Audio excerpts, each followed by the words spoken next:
আজকে মাকে বিসর্জন করার দিন ছিল, তাই ভাবলাম যে আগে সকাল সকাল স্নান ধান করে ঠাকুরটা বিসর্জন দিয়ে আসি। তারপরে হাজার কাজ ছিল। এই দেখো ঠাকুরটা বিসর্জন দেওয়ার জন্য আমরা বেরিয়ে হয়ে গেছি। এখানে আমি দাঁড়িয়েছিলাম আমার হাজবেন্ডের জন্য।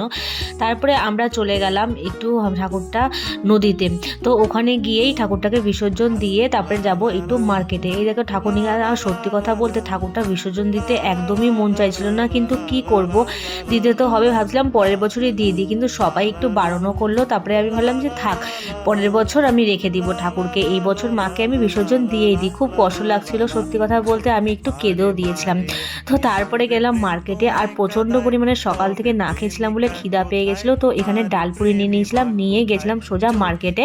এখানে ছিল আজকে জিতির সাহেব পাপার বার্থডে, তো কিছু তো আমাকে স্পেশাল গিফট নিতেই হবে। তার জন্য আমি নিয়ে গেছিলাম এখানে কি নিব করে অনেক কিছু দেখার পর কটা জামা পছন্দ হয়েছিল, সেখানে জামাটাও নিয়েছিলাম। আর আমি নিজের জন্য কিছু নিয়েছিলাম, সেটা তোমাদেরকে পরে দেখাবো। আর সারাদিন এত ব্যস্ততার মধ্যে ছিলাম যে দেখো এখানে বার্থডের কেক কাটাও মানে সব রেডি হয়ে গেছিলো।